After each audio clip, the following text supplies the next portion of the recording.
It's Friday, April 22nd, 2022. I'm Jackson Bird. Today, why did some cultures develop tastes for particularly spicy foods and others didn't? Plus, the Museum of Endangered Sounds, and an upcoming documentary from Alex Winter about radicalization on social media. Here's some cool stuff for your ride home. I am down in Austin, Texas right now, which means I am currently attempting to eat my weight in barbecue and Mexican food before I go back up north. Texas doesn't have the spiciest cuisine out there, but it's still way spicier, and therefore, in my opinion, better than a lot of equivalent dishes in New York City. But why is it that certain regions, certain cultures, developed spicier dishes than others? Well, in 1998, biologists at Cornell, Jennifer Billing and Paul Sherman, hypothesized that some cultures developed a love for spices due to certain spices' abilities to kill or inhibit bacteria that causes food to spoil. And where might food be more likely to spoil? In warmer climates. Their study is recounted in an excerpt published to Literary Hub earlier this month from Erez Yoeli and Moshe Hoffman's new book, Hidden Games: The Surprising Power of Game Theory to Explain Irrational Human Behavior. And I will also say that some of Billing and Sherman's articles following this study in the 90s had pretty great titles, like the blunt, "Why We Use Spices. Spices taste good because they're good for us," to the just two biologists having a bit of fun, "Antimicrobial Functions of Spices. Why Some Like It Hot." But the contents of those articles behind the titles is pretty good too. So first, what is a spice? Billing and Sherman wrote in 1999, quote, "Spice is a culinary term, not a botanical category. It does not refer to a specific kind of plant or plant part. Indeed, spices come from various woody shrubs and vines, trees, aromatic lichens, and the roots, flowers, seeds, and fruits of herbaceous plants." Cookbooks generally distinguish between seasonings, spices used in food preparation, and condiments, spices added after food is served, but not between herbs and spices. However, herbs, which are defined botanically as plants that do not develop woody, persistent tissue, usually are called for in their fresh state, whereas spices generally are dried. Salt is sometimes thought of as a spice, but is a mineral. Each spice has a unique aroma and flavor which derive from compounds known as phytochemicals, or secondary compounds, because they're secondary to the plant's basic metabolism. These chemicals evolved in plants to protect them against herbivorous insects and vertebrates, fungi, pathogens, and parasites. Most spices contain dozens of secondary compounds, and these are plants' recipes for survival, legacies of their coevolutionary races against biotic enemies. End quote. So, the two biologists set out to test just how strong some of those phytochemicals are in some commonly used spices for various cuisines. Quoting Literary Hub, "They did this by considering the 30 bacteria that most often cause food poisoning, and then combining dozens and dozens of studies that tested whether the presence of a spice, or its active ingredients, slowed the growth of, or outright killed, one of these bacteria. Some spices, like allspice and oregano, and the root vegetables garlic and onion, inhibit the growth of all 30 types, and many, like bay leaf, mint, coriander, and nutmeg, inhibit half to 3/4 of the bacteria. Some, like black pepper and the citric fruits lemon and lime, only inhibit a small number of bacteria on their own, but amplify the effect of other spices. Black pepper by increasing the bioavailability of other spices' active ingredients, thus increasing the rate at which they are absorbed by bacteria. Lemon and lime by breaking down the bacteria's cell walls, making the bacteria more susceptible to the active ingredients in spices." End quote. Now, from there, the pair cross-indexed the spices used in hundreds of recipes from dozens of cultures with the mean annual temperature in locations of origin for those cultures. And indeed, they found that as the mean annual temperature increased, the proportion of recipes with spices, the quantity of spices in those recipes, number of different spices per recipe, and the use of the strongest antibacterial spices all increased commensurately. Now, that could just be a correlation. There could still be other explanations. Maybe more spices are used in places where those spices are grown. But the researchers say the bustling spice trade spanning millennia underscores the frequent usage of spices far from where they're grown. And many spices aren't grown in warmer climates at all, so that wouldn't add up with the finding that cultures in warmer climates use more spices. Even keeping with the finding that cultures in warmer climates historically incorporated more spices into their cooking, does that necessarily mean they're being used for those antibacterial purposes? Ueli and Hoffman in Literary Hub question whether the reason is instead that spices can help people keep cool by causing them to sweat, something anyone who's ever had some intense chili peppers or at least watched an episode of Hot Ones can attest to. But not all spices do that.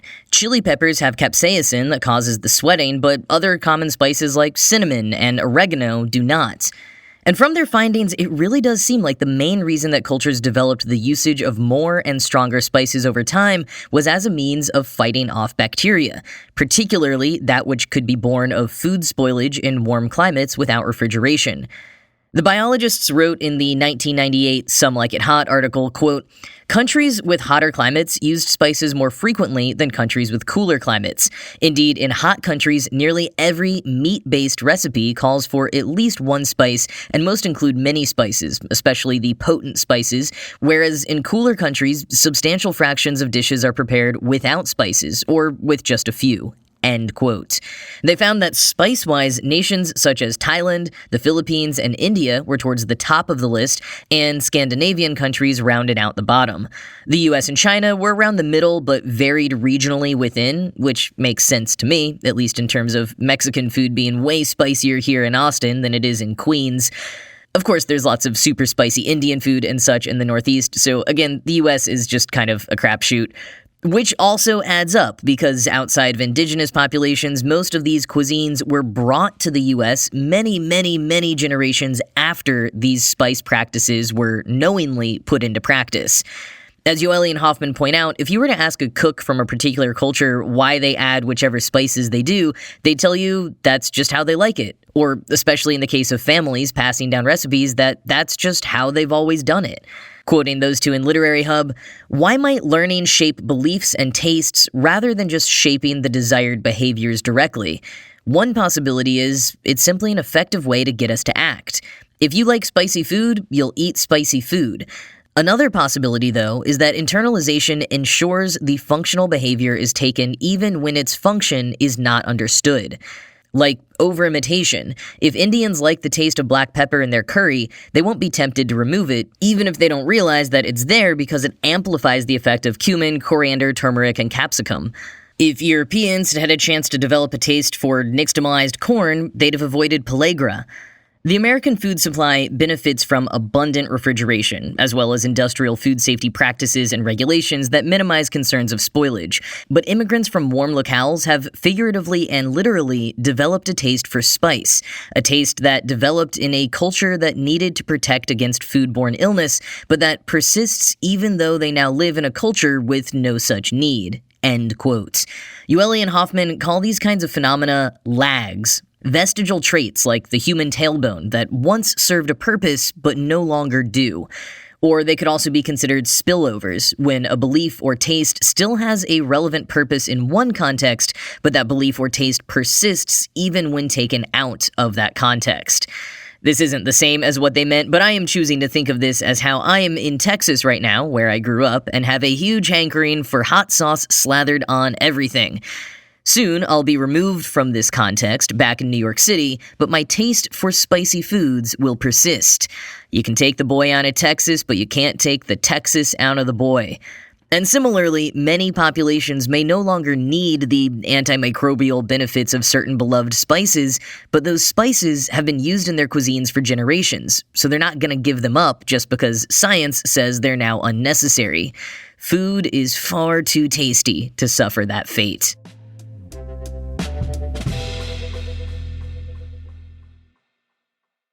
If you want to relive the sounds of your youth or of eras before your time, I'd like to introduce you to a website called the Museum of Endangered Technology Sounds, or SaveTheSounds.info. It's a blast from the past in more ways than one, considering it doesn't appear to have been updated in many years.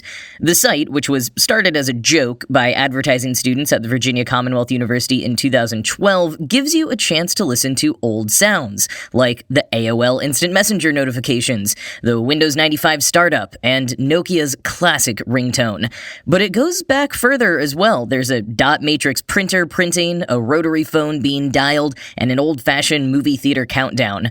Other highlights include Space Invaders, a Speak and Spell, a CD skipping, and Tetris.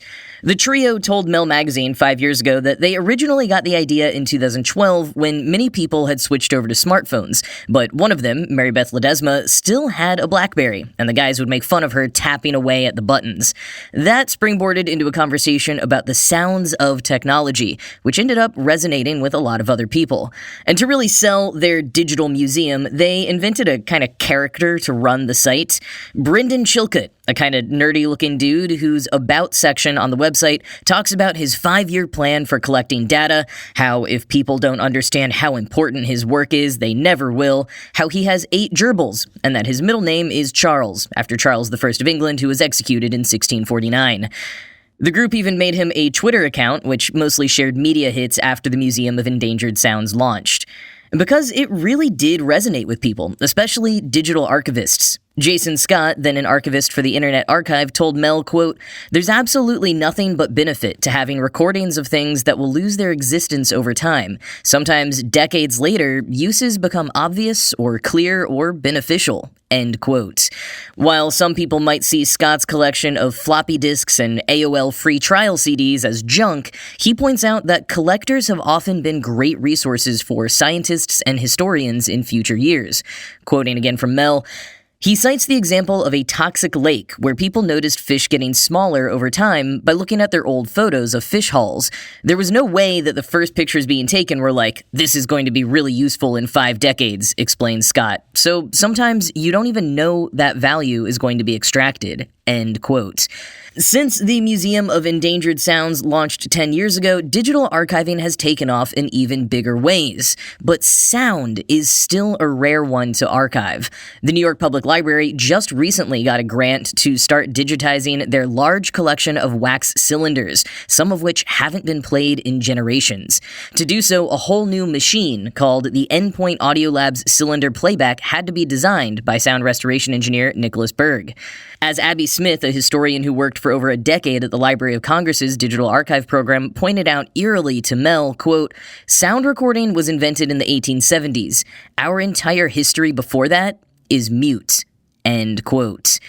And even with sound recording, so many sounds of our world will be lost to time. That's why more and more scientists are trying to record natural animal sounds, especially in the oceans, and why projects like the Documentation of Endangered Languages exists. Quoting again from Mel, "If these collections seem obscure, it's because they are. But one day, they could be the last remnants of entire languages and species, civilizations and cultures, the final clues of how certain people once lived." Similarly, the story of the early internet, from the bleeps of dial-up to the addictive ring of AOL Messenger, can be told in the sounds of extinct technology. A simple sound recording, which can be stored indefinitely, can come loaded with information about how a machine was used or what it meant in the fabric of human interaction. End quote. The Museum of Endangered Sounds may very well play a part in history eventually, but for now, it's a fun little nostalgic distraction, and quite well designed too. There's a black and white thumbnail for each sound that colorizes and animates when you click it. The sound plays on a loop, so you have to click them again to stop them, or, as the site suggests, quote, "If you like industrial music, try turning on all the thumbnails at once." Which reminds me, has anyone been building an archive of industrial music tracks?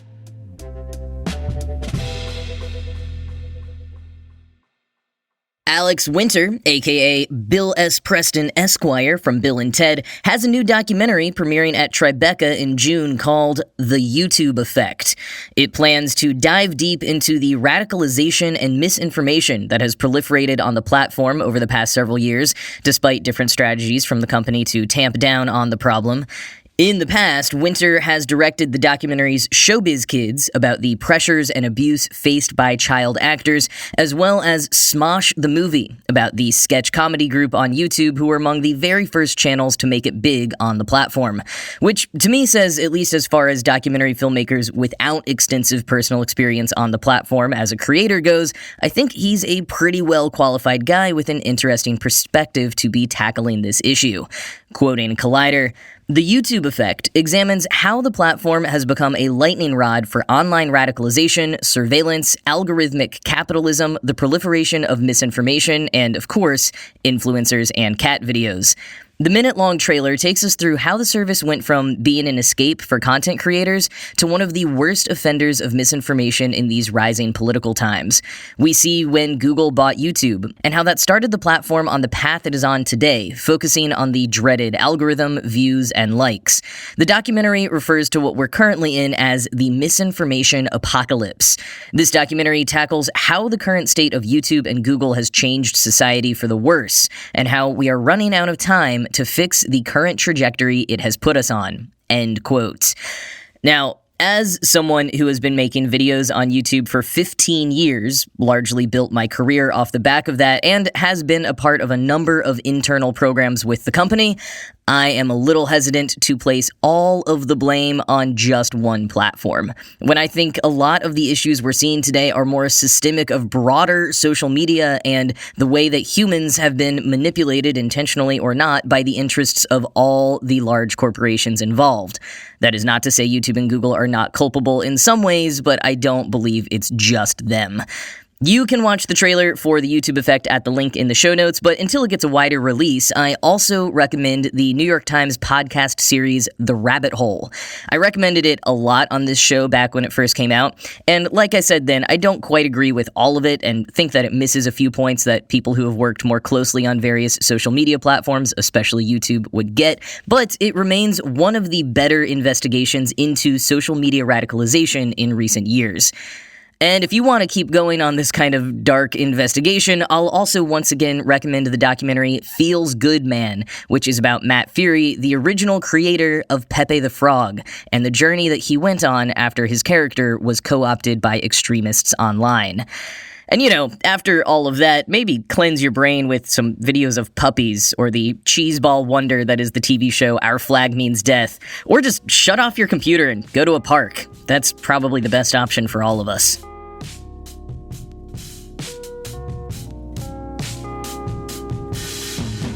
Well, that's going to be it from me for this week. This show was produced by Ride Home Media. I'm Jackson Bird, and I will talk to you again on Monday.